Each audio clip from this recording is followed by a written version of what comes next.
So, learning English. We are starting with the learning English course today. Do we need that is to learn English? Any one of you can tell me? खरंच म्हणजे English शिकायची आवश्यकता आहे का आपल्याला? हो sir. English शिकायची आवश्यकता आहे. याच्यावर do every student agree with this? सगळे सहमत आहे का या बाबीशी की आपल्याला इंग्लिश शिकायचं आहे म्हणून? हो. ओके, चला हो. ठीक आहे. आता नाव I am just going to start with learning English. आता लर्निंग इंग्लिशमध्ये तुम्हाला काय करायचं आहे ॲक्च्युली, म्हणजे आपल्याला इंग्लिश जर यायला पाहिजे तर आपण काय शिकलं पाहिजे याच्याबद्दल मी थोडीशी आधी तुम्हाला माहिती कल्पना देतोय की तुम्ही काय शिकले पाहिजे. तुम्ही काय शिकले पाहिजे? नंबर वन, तुम्ही शिकले पाहिजे, सर्वात प्रथम तुम्ही शिकायला पाहिजे आहे याच्यामध्ये वर्ब्स. वर्ब्स शिकायला पाहिजे. जसं का मला द्यायचं आहे, हां, एखादी वस्तू I have to give away, म्हणजे द्यायचं आहे, गिव्ह म्हणजे आपल्याला द्यायचं आहे ते गिव्ह माहिती, मला घ्यायची आहे, I need to know take. असे मला धावायचं आहे, रन. मला खेळायचं आहे, प्ले. मला काम करायचं आहे, डू. हे जे शब्द आहे, हे जे वर्ब्स आहे, आपल्याला आले तरी इंग्लिश येतं. जसं पाणी प्यायचं आहे, ड्रिंक. खायचं आहे, ईट. आणि बरेचसे शब्द जे आहे हे, जसं बस म्हटलं मी, बस इज अ नाऊन, पण हे सुद्धा इंग्लिश म्हणजे इंग्लिश वर्ड असल्यावर सुद्धा आपल्या मराठीमध्ये आलेलं आहे. म्हणजे इंग्लिश शब्द बरेच, जसं टेबल म्हटलं, टेबल म्हणजे काय, हा काही मराठी शब्द नाही, पण आपण टेबलच म्हणतो. आपण चेअर म्हणतो, म्हणतो की नाही, चेअर. टेबल म्हणतो, चेअर म्हणतो, बस म्हणतो. हे सगळे हे जे शब्द आहे इंग्रजी शब्द आहे. त्याच्यामुळे इंग्रजी भाषा शिकणं कठीण नाही. फक्त आपल्याला काय करायचं आहे, आपल्याला एक लक्षात घ्या, वर्ब्स शिकायचे. वर्ब शिकायचे आहे, नाउन शिकायचे आहे. दुसरं आहे नाउन्स. दुसरं आहे नाउन्स तुम्हाला शिकायचे आहे. एखाद्या व्यक्तीचं नाव, एखाद्या जागेचं नाव, त्याला आपण नाउन्स म्हणतो. किती प्रकारचे एखाद्या क्वालिटी असते, त्याला त्याला तो तेही नाऊनमध्ये येते, पण आपण नाउन्स म्हणतो. आपल्याला नाउन शिकायचे आहे, वर्ब शिकायचे आहे. त्यानंतर आपल्याला काय शिकायचं आहे, तर टेन्सेस शिकायचे आहे. तर आपण बोलतोय कोणतं, प्रेझेंट टेन्स. म्हणजे मी आत्ताचं बोललो, मी प्रेझेंट टेन्समध्ये बोललो. मी कालचं बोललो, पास्टमध्ये बोललो. मी उद्याचं बोललो, फ्युचरमध्ये बोललो. ह्या 3 टेन्सेसमध्ये, म्हणजे जसं प्रेझेंट टेन्स आहे, मी आत्ताचं बोलत आहे, मी कालचं बोलत आहे आणि मी उद्याचं बोलत आहे. हे 3 टेन्सेस आपल्याला वापरता आले पाहिजे. त्यानंतर आहे की तुम्ही रोज इंग्लिश बोलले पाहिजे. Speak English every day.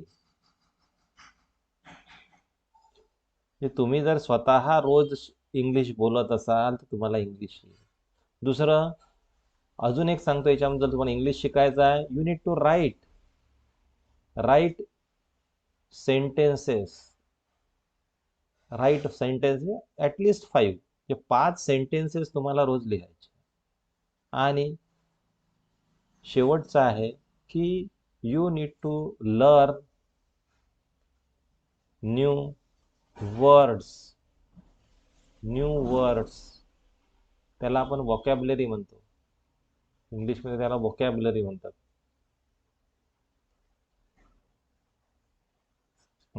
म्हणतात. लर्न न्यू वर्ड्स म्हणजे आपण असं म्हणायचं की नाही, 5 सेंटेन्स लिहायचे आहे, 5 वर्ड्स आम्हाला शिकायचे आहे नवीन, आणि 5 वर्ब शिकायचे आहे. लक्षात घ्या तुम्हाला काय काय करायचं. म्हणजे 5 वर्ब. वर्ब म्हणजे काय, ॲक्शन रिलेटेड जे वर्ड्स आहे ते तुम्हाला शिकायचे आहे. नवीन शब्द शिकायचे आहे, 5 सेंटेन्सेस लिहायचं आणि इंग्लिश बोलायचं.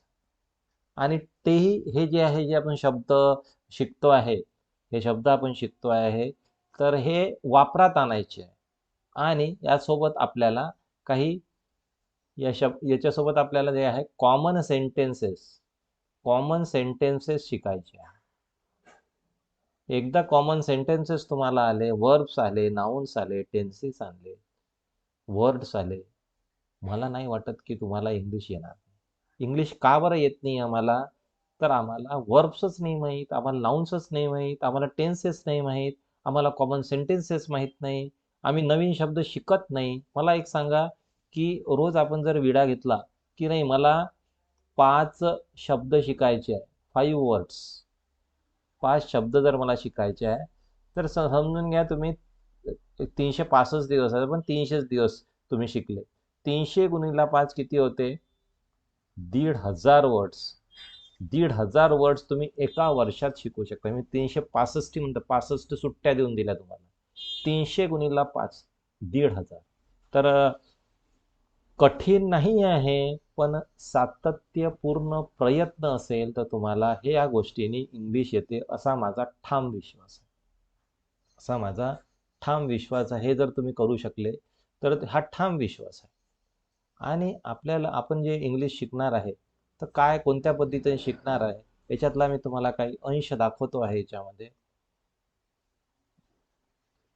तुम्हाला दिसत असेल, पहा, याच्यात मी सांगितलं नाउन, प्रोनाउन्स, वर्ब्स. त्यानंतर अजून आहे की मला हॅव कुठे वापरायचं आहे, हॅज कुठे वापरायचं आणि हॅड कुठे वापरायचं आहे, हे माहीत नाही बऱ्याचदा. मला हेही माहीत नाही की नाउन्स काय आहे, प्रोनाउन्स काय आहे, वर्ब्स काय आहे, हॅव कुठे वापरायचं ना, हॅड कुठे वापरायचं ना, हॅज कुठे वापरायचं मला माहीत नाही.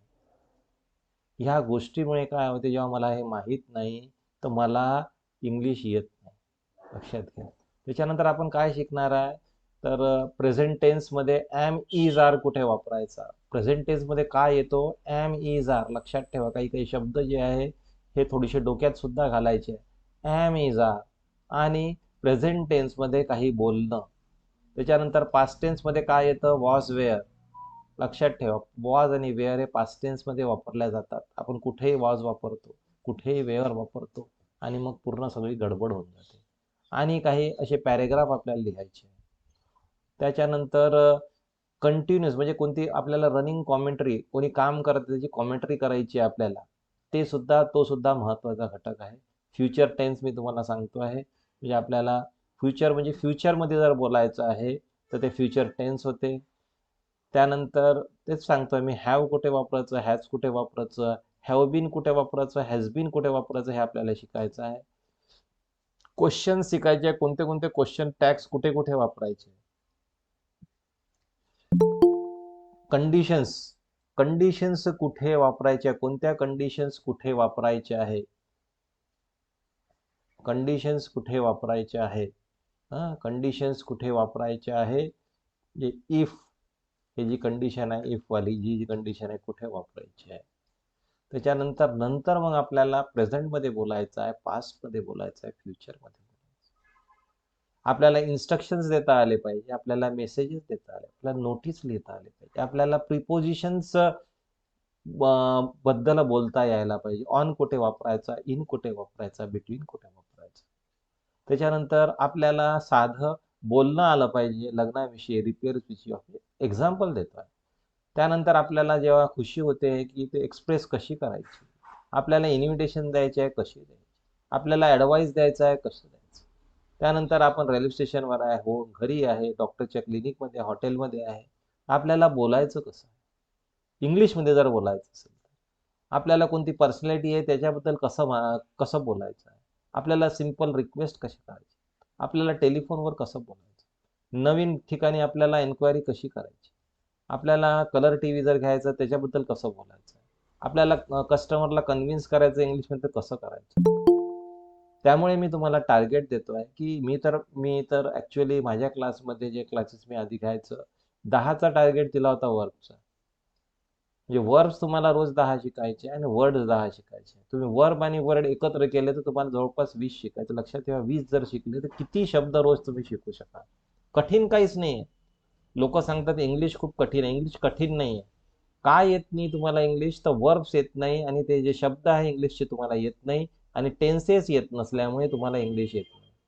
रोज वर्ब्स आणि वर्ड्सची प्रॅक्टिस करा, इंग्लिशची प्रॅक्टिस करा, इंग्लिश तुमचं आपोआप चांगलं होईल.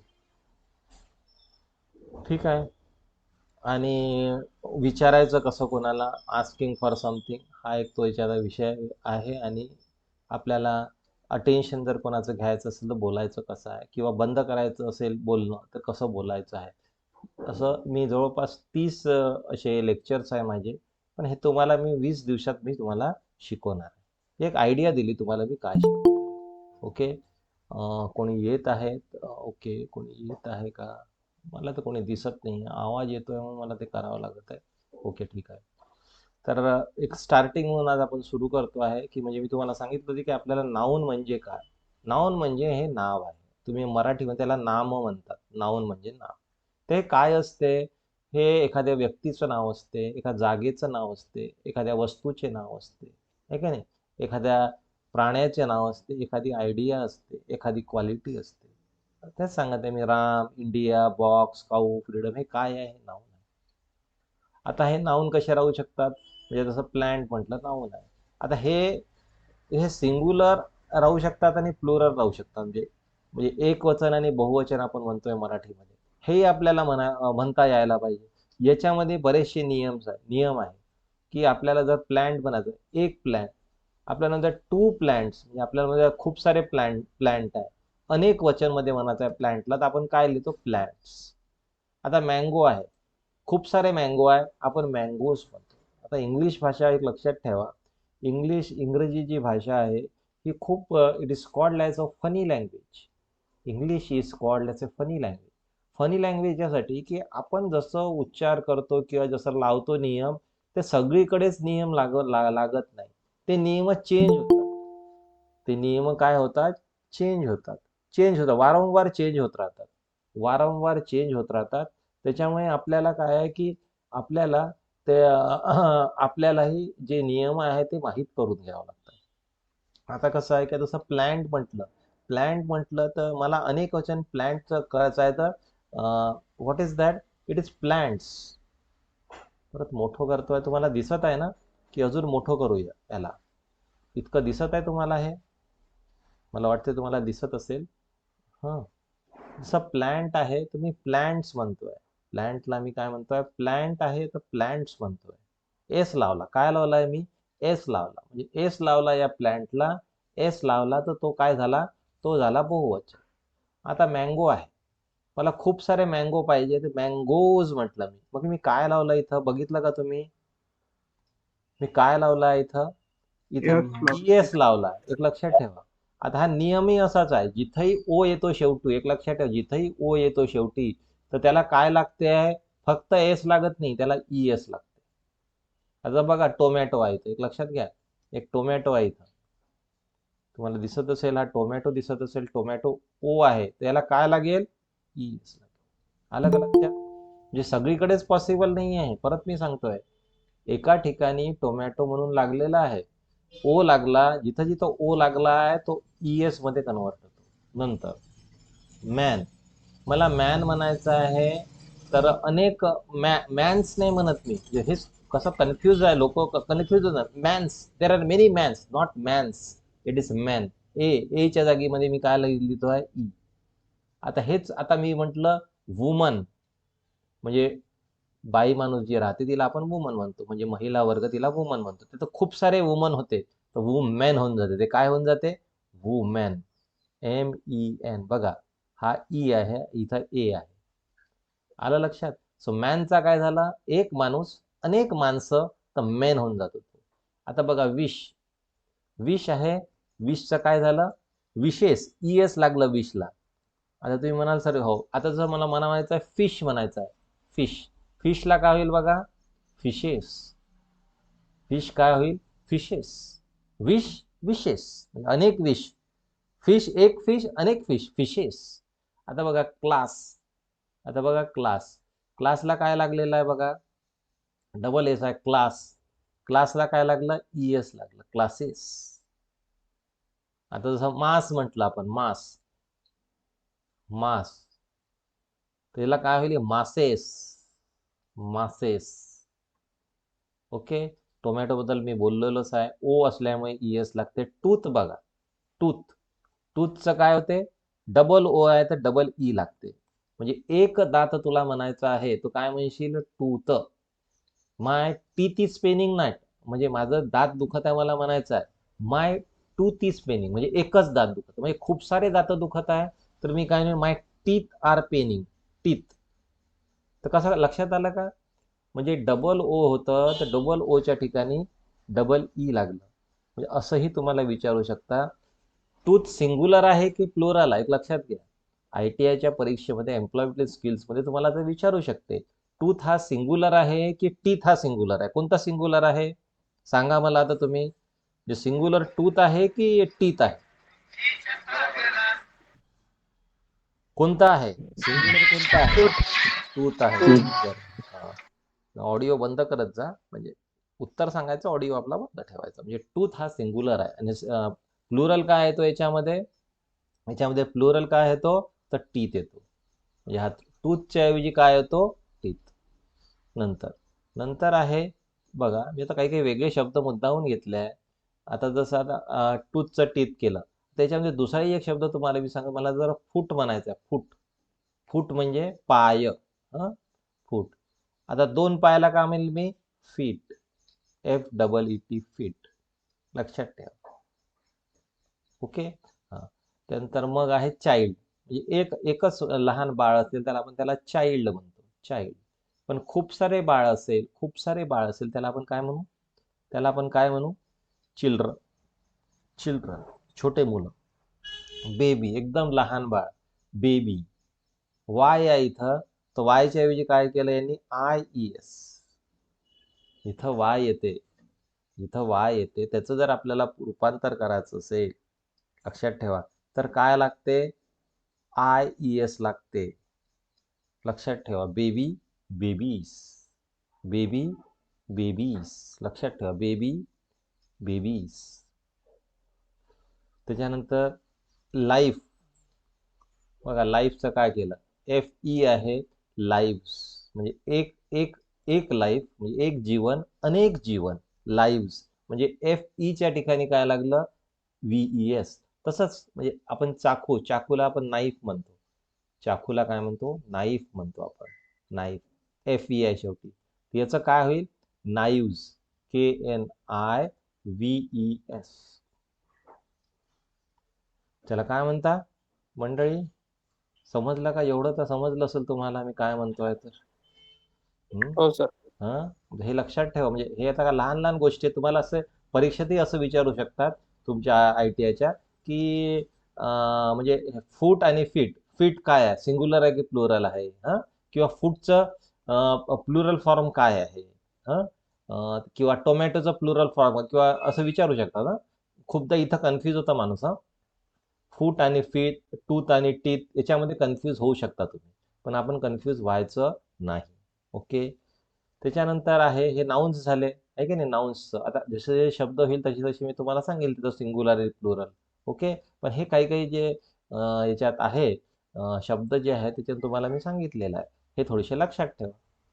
त्याच्यानंतर आहे प्रोनाऊन्स. प्रोनाऊन्स काय आहे? तर नाउन्सच्या ऐवजी जे शब्द येतात त्याला आपण प्रोनाऊन्स म्हणतो. नाउन्सच्या जागेवर. So the pronouns take place of the nouns. म्हणजे नाउन्सच्या ठिकाणी यूज होणारा शब्द. If you are using any words instead of the noun that is called as pronoun. आता प्रोनाऊन म्हणजे किती टाईपचे प्रोनाऊन असतात? फर्स्ट पर्सन, सेकंड पर्सन आणि थर्ड पर्सन. म्हणजे तुमच्या समोर उभा असलेला सेकंड पर्सन जो तिथं नाही आहे, तुम्ही दोघं जण बोलत आहे, तिसरा माणूस आहे, तर तो ही शी, तो तिसरा व्यक्ती झाला. तर पहिला सुरू कुठून येते? I. First person is you. First person is you. आता लक्षात ठेवायचे, first person is you. First person is you.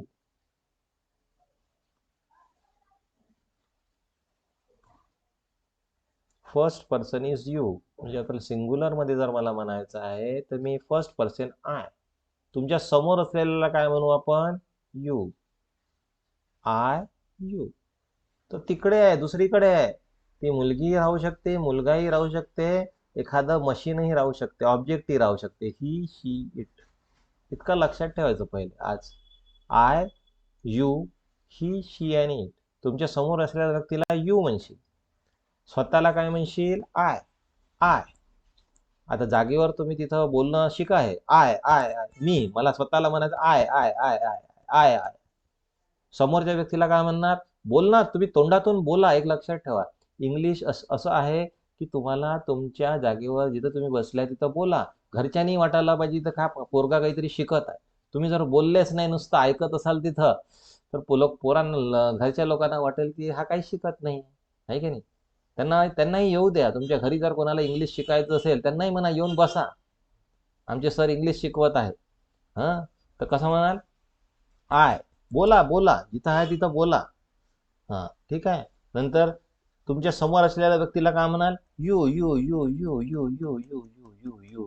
नंतर तिसरा व्यक्ती असेल तर, बाई असेल तर शी, माणूस असेल तर ही. ही शी ही शी ही शी. चला म्हणा, I I I I I. You you you. तुमच्या समोर असलेल्या व्यक्तीला काय म्हणाल तुम्ही? You you you you you. तिसरी चौथी व्यक्ती असेल तर काय म्हणाल? ही शी शी. मशीन असेल तर it. He she it. He she it. He she it. He she it. Plural form मध्ये. आता कसं आपल्याला हे आपण सिंग्युलर, आपण काय करतोय? सिंग्युलर आणि प्लुरल फॉर्म मध्ये करतो. आता आयच्या जागी आपण खूप सारे आहे, आपण कसं वी वी वी वी वी वी वी. आणि तेच म्हणजे तुमच्या समोर खूप सारे लोक आहेत, तर आपण त्यांना सुद्धा यूज म्हणतो. लक्षात ठेवा, यू यू यू. खूप सारे व्यक्ती असेल त्यांना सुद्धा आपण यूज म्हणतो.